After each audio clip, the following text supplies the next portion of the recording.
Hello दोस्तों, मैं Amit Kumar Tarak classes मुगराबाद Shahpur से। आज हम लोग विलोम शब्द के बारे में अध्ययन करेंगे। विलोम शब्द देखा जाए तो जो भी एग्ज़ाम होते हैं जिसमें हिंदी के प्रश्न पूछे जाते हैं उसमें विलोम शब्द की महत्वपूर्ण भूमिका होती है। चाहे उत्तर प्रदेश पुलिस हो या एसआई का पद पे की एग्ज़ाम हो या उत्तर प्रदेश अध्ययन सेवा चयन आयोग की परीक्षाएं हो, चाहे पेट हो, वीडियो हो, कनिष्ठ लिपिक के पद हों, या देखा जाए तो उत्तर प्रदेश लोक सेवा आयोग की परीक्षाएं हो, PCS, RO, ARO, lower PCS, जिसमें भी हिंदी पूछी जाएगी उसमें विलोम शब्द की महत्वपूर्ण भूमिका होती है। आज देखा जाए तभी आरओ, एआरओ का फॉर्म आया हुआ है जिसमें फॉर्म अभी भरा जा रहा है, जिसमें आरओ एआरओ में 2 पेपर होते हैं और एक हिंदी का होता है। पहला सामान्य अध्ययन का होगा जिसमें 140 क्वेश्चन होंगे 140 नंबर के, और दूसरा पेपर जो है वह हिंदी का है जिसमें 60 प्रश्न होंगे और 60 नंबर का होगा, जिसमें 60 प्रश्न में केवल 6 ही टॉपिक से प्रश्न पूछे जाएंगे, जिसमें एक टॉपिक है विलोम शब्द। विलोम शब्द से लगभग 10 क्वेश्चन पूछे जाएंगे। वाक्य एवं वर्तनी शब्द से 10 होंगे, अनेक शब्दों से एक शब्द के भी 10 होंगे, तत्सम तत्सम शब्द से भी 10 क्वेश्चन होंगे, विशेष और विशेषण से भी 10 होंगे, पर्यायवाची शब्द से भी 10 होंगे। हम लोग इसके आज विलोम शब्द शुरू करते हैं, इसके बाद इसके अगले टॉपिक पर भी अध्ययन करेंगे। और विलोम शब्द को पहले हम इसकी ट्रिक के बेस पे जो व्याख्या के रूप में समझते हैं, तार्किकता पर अध्ययन देते हैं कि यह कैसे विलोम शब्द हम एग्ज़ाम में बहुत आसानी से सॉल्व कर लें। चलिए आज इसी विलोम शब्द का अध्ययन करते हैं। विलोम शब्द, विलोम शब्द का जो शाब्दिक अर्थ है उसका हम विलोम शब्द से का अर्थ उल्टा के रूप में लेते हैं। ठीक है, देखिए विलोम शब्द का अर्थ विपरीतार्थक अर्थ देने वाले शब्द के रूप में होता है। कोई भी शब्द है उसका उल्टा बताया जाए उसी को विलोम कहा जाता है। ठीक है, विलोम शब्द हमेशा सजाती ही होते हैं, अर्थात कहने का मतलब ये है जैसे संज्ञा का विलोम संज्ञा ही होगी, विशेषण का विलोम विशेषण ही होगा, और क्रिया का विलोम क्रिया पद ही होगी, और क्रिया विशेषण का विलोम क्रिया विशेषण होता है। अगर देखा जाए तो सर्वनाम शब्द को छोड़कर लगभग सभी शब्दों को विलोम शब्द होते हैं। उदाहरण के लिए देखा जाए तो जैसे साकार शब्द है, साकार का विलोम शब्द क्या होगा? निराकार। ठीक है, अगर हम इसके अर्थ को समझ के अगर विलोम शब्द बनाए तो हमें ज़्यादा आसानी होगी। जैसे साकार, साकार मतलब कि जिसका कोई आकार हो। ठीक है, भगवान के हम लोग साकार के रूप में भी पूछते हैं, और कुछ लोग भगवान के निराकार के रूप में पूछते हैं जिनका कोई आकार नहीं है। ठीक है, ठीक है,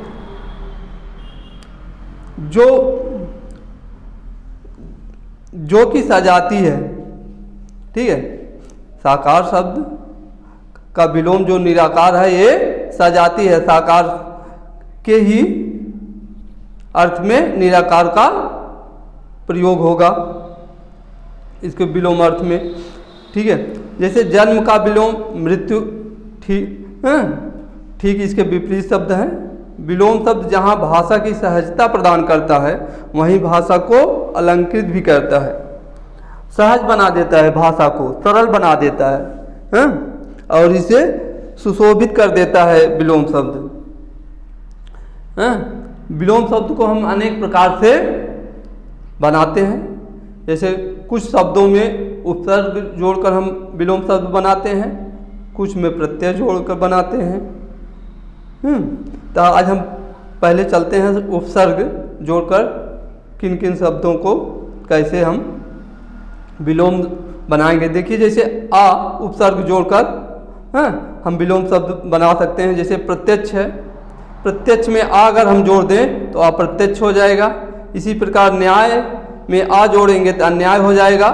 लौकिक में आ जोड़े तो अलौकिक हो गया। हिंसा में आ जोड़ दिए तो अहिंसा हो गया। सामान्य में आ अगर जोड़ दें तो असामान्य हो जाएगा। धार्मिक में आ जोड़ा अधार्मिक हो गया। ठीक है, इसी प्रकार और शब्द बनते हैं, उसे आप आगे हम देखेंगे अभ्यास में। और अप उपसर्ग जोड़कर, जैसे यश में अप जोड़ दिया तो अपयश हो गया। वर्ग में जोड़ दिया तो अपवर्ग हो गया।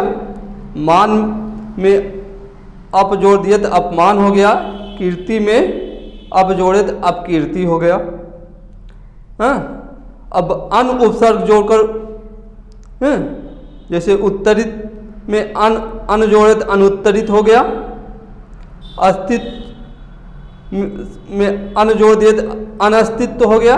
अंगीकार में अन जोड़ा तो अन अंगीकार हो गया। उद्धत में अन जोड़ा तो अनुद्धत हो गया।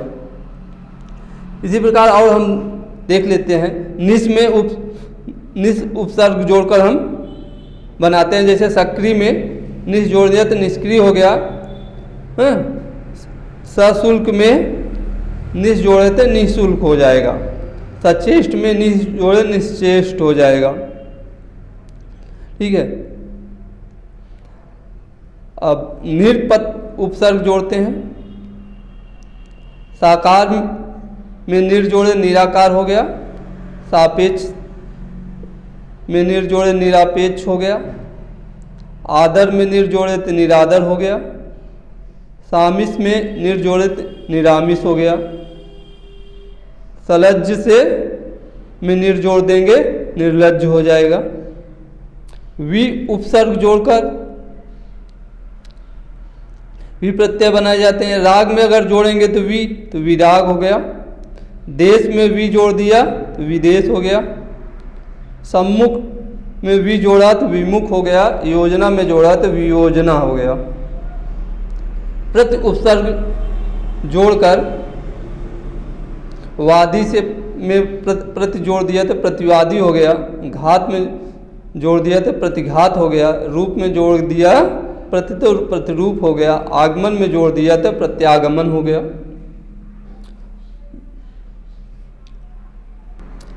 दुर उपसर्ग जोड़कर सुबोध में अगर दुर जोड़ दिया तो दुर्बोध हो गया। सुव्यवस्थित में दुर जोड़ा तो दुर्व्यवस्थित हो गया। सज्जन में दुर जोड़ा दुर्जन हो गया। दुस उपसर्ग जोड़कर सत्कर्म में दुस उपसर्ग जोड़ा तो दुष्कर्म हो गया। सच्चरित में जोड़ा तो दुष्चरित हो गया।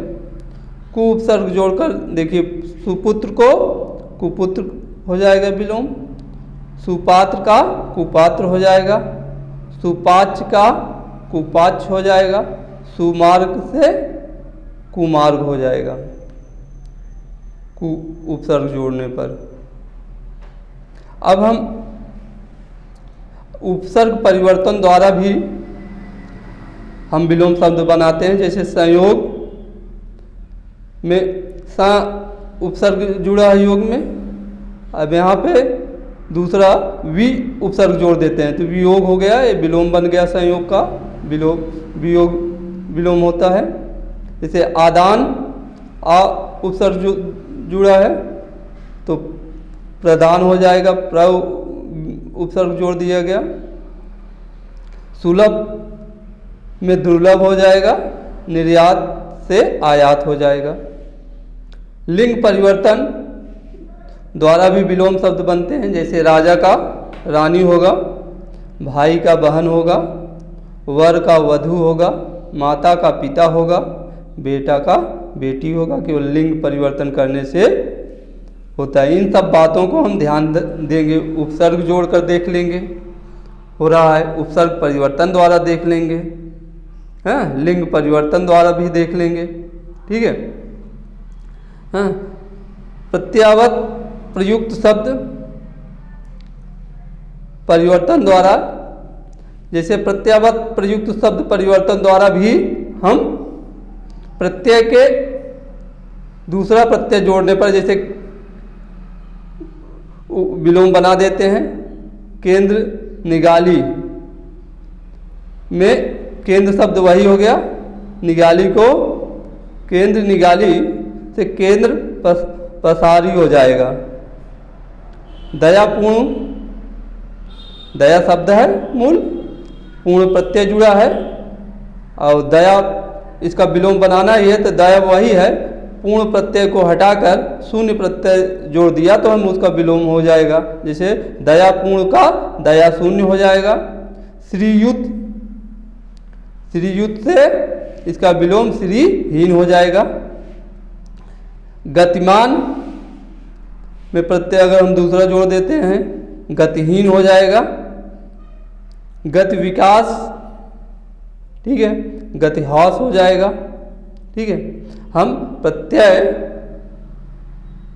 परिवर्तन द्वारा भी हम विलोम बना देते हैं। एक देखा जाए न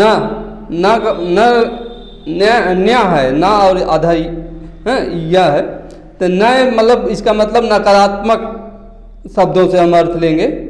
न द्वारा हम विलोम शब्द बनाते हैं, जैसे क्षर, क्षर में अक्षर जोड़ दिया गया। क्षर मतलब कोई चीज़ का क्षय हो, नष्ट हो जाए, लेकिन अक्षर मतलब जिसका नष्ट ना हो, मतलब उसमें जिसका जो चीज़ नष्ट ना हो, मतलब जिसका अर्थ मतलब ना हो होने का है। क्षर मतलब नष्ट होने वाली चीज़, अक्षर मतलब जो नष्ट ना होने वाली चीज़ होती है। सभ्य, असभ्य, सभ्य मतलब जो जिसमें सभ्यता हो, असभ्य मतलब जिसमें सभ्यता की बातें ना हो, नए पत्ते नए के अर्थ में द्वारा हम विलोम बना देते हैं। संभव, असंभव, ठीक है। आदि, अनादि, लौकिक, अलौकिक। हमारा कहने का अर्थ यह है कि जैसे कुछ अधिकतर शब्दों में हम अगर उसका अर्थ समझ लें तो उसका हम विलोम आसानी से बता सकते हैं। जैसे संभव, कोई चीज़ संभव है जिसका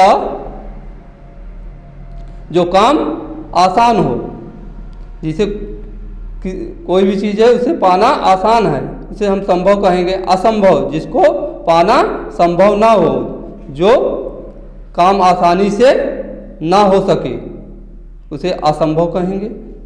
आदि, ठीक है, इसका विलोम हो जाएगा अनादि, ठीक है।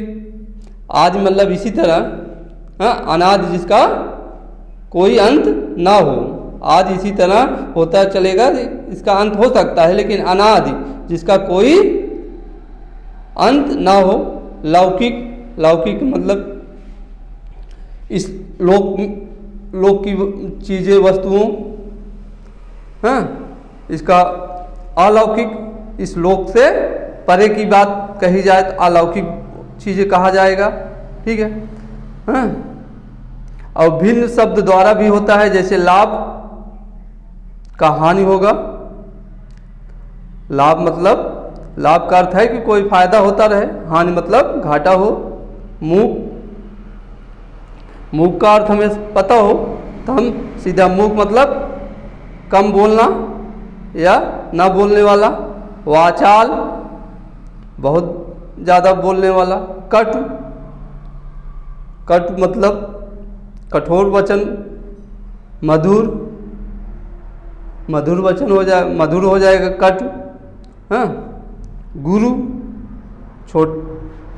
गुरु का लघु हो जाएगा।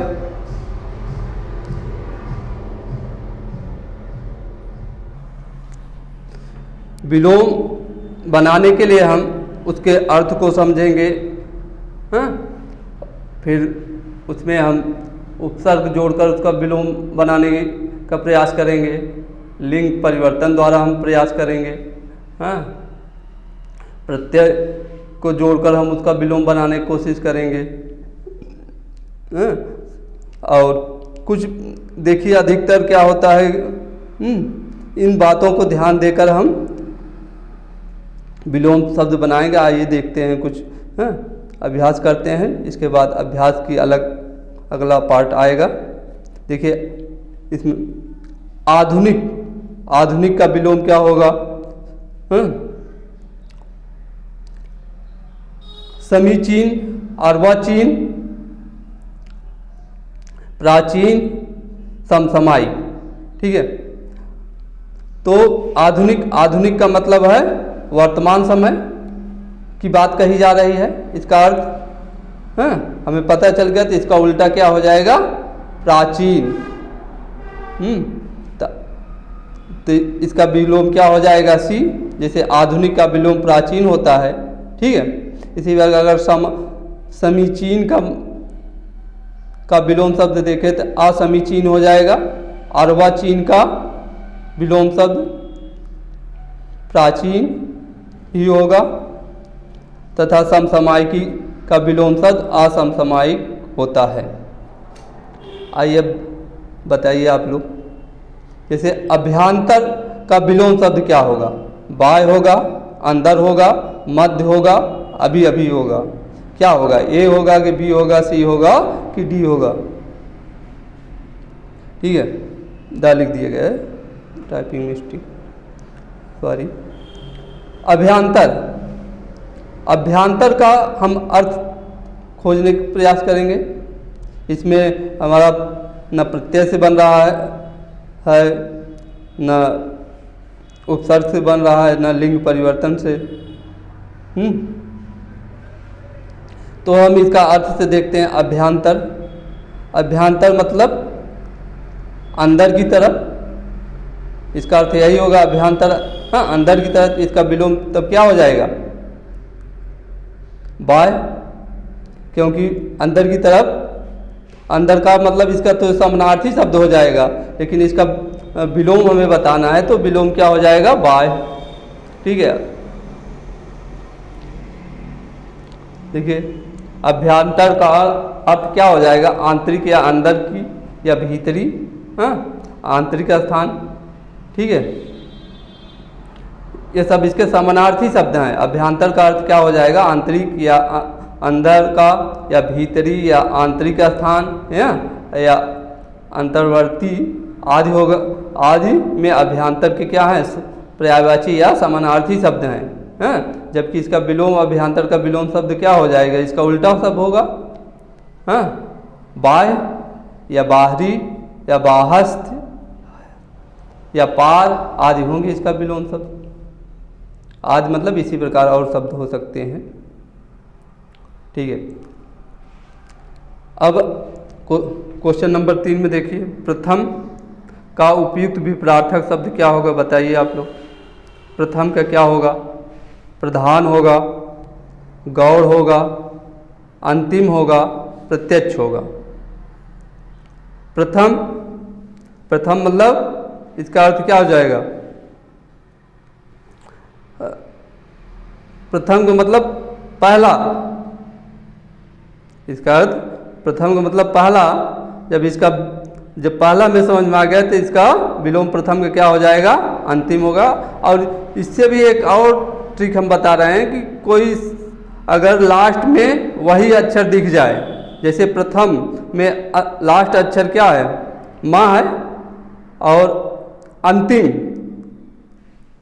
में लास्ट अक्षर माँ है, तो अगर ये ट्रिक अगर मिल जाए तो बहुत 99% अगर हम कहते हैं कि अगर ये इस तरह से ऐसे शब्द दिखाएं कि जो शब्द पूछा जा रहा है उसका अंतिम अक्षर उसका विलोम के अंतिम अक्षर से लगभग मेल खाता है। जैसे प्रथम का विलोम क्या हो जाएगा, अंतिम हो जाएगा।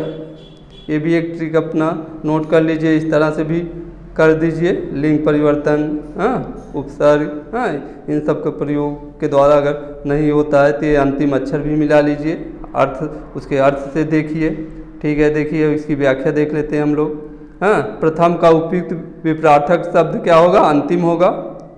प्रधान का विपरार्थक शब्द गौड़ होता है। प्रधान मतलब मुख्य होता है, गौड़ मतलब जिसका कोई महत्व ना हो, नगण्य जिसे कहा जाए। हाँ, प्रत्यक्ष शब्द का मतलब आंखों देखा, अप्रत्यक्ष जो आंखों देखी बात ना हो, या अप्रत्यक्ष को परोक्ष भी कहते हैं, किसी दूसरे द्वारा या सुनी सुनाई बातें हों। अप्रत्यक्ष मतलब तुम्हारे आँख के सामने की बात कही गई हो। इस तरह से शब्दों का अर्थ अगर हम समझ लेंगे तो उसका विलोम बताना बहुत आसान होता है। अब अगला शब्द है, अगला क्वेश्चन है, श्री गणेश शब्द का विलोम है। देखिए इसमें इति है, इतिश्री है, अथ है और इत्यालम है। श्री गणेश का अर्थ मतलब क्या होता है? किसी चीज को शुरू करना, श्री गणेश करना, ठीक है। इत मतलब अंत करना, इतिश्री। देखिए श्री गणेश, इतिश्री, देखिए श्री दोनों में लगा हुआ है, इसमें श्री आगे है और इसमें श्री अंत में है, तो इत का क्या हो जाएगा? इतिश्री हो जाएगा, क्योंकि गणेश पहले श्री शब्द को सम्मानपूर्वक शब्द यूज इसमें है तो उसमें भी होगा, क्यों? श्री गणेश का विलोम इतिश्री है, जबकि अथ का विलोम इति होता है। हाँ, अथ मतलब भी होता है कि शुरू करना किसी चीज को। इत्यालम से कोई संबंध नहीं इन शब्दों में। कुछ अन्य विलोम इस प्रकार है, देख लिया जाए। देखिए उद्घाटन का समापन हो जाएगा, उत्पत्ति का निष्पत्ति हो जाएगा,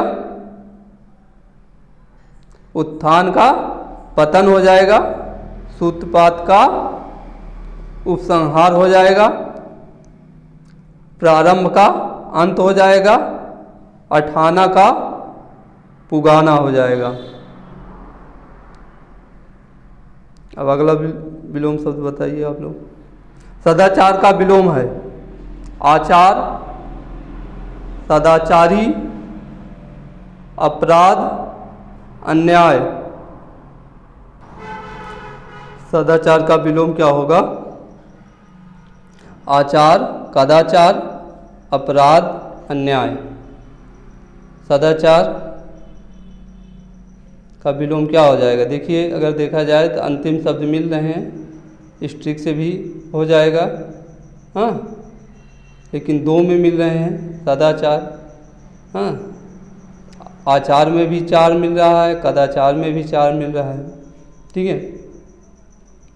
तो और क्या है? अब इसके अर्थ को हम समझेंगे। सदाचार मतलब सदा मतलब हमेशा, अच्छा आचार करना, अच्छा व्यवहार करना, ठीक है, हमेशा अच्छा व्यवहार करना।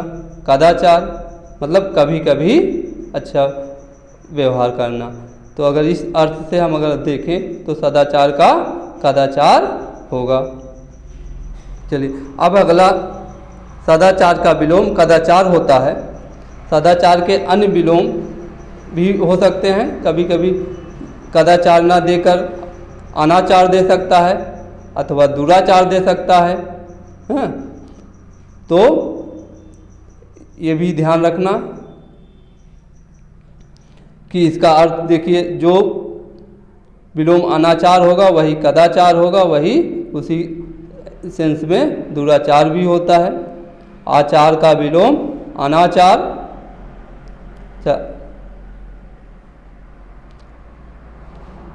अन्याय का विलोम न्याय तथा अपराध का विलोम निरपराध होता है।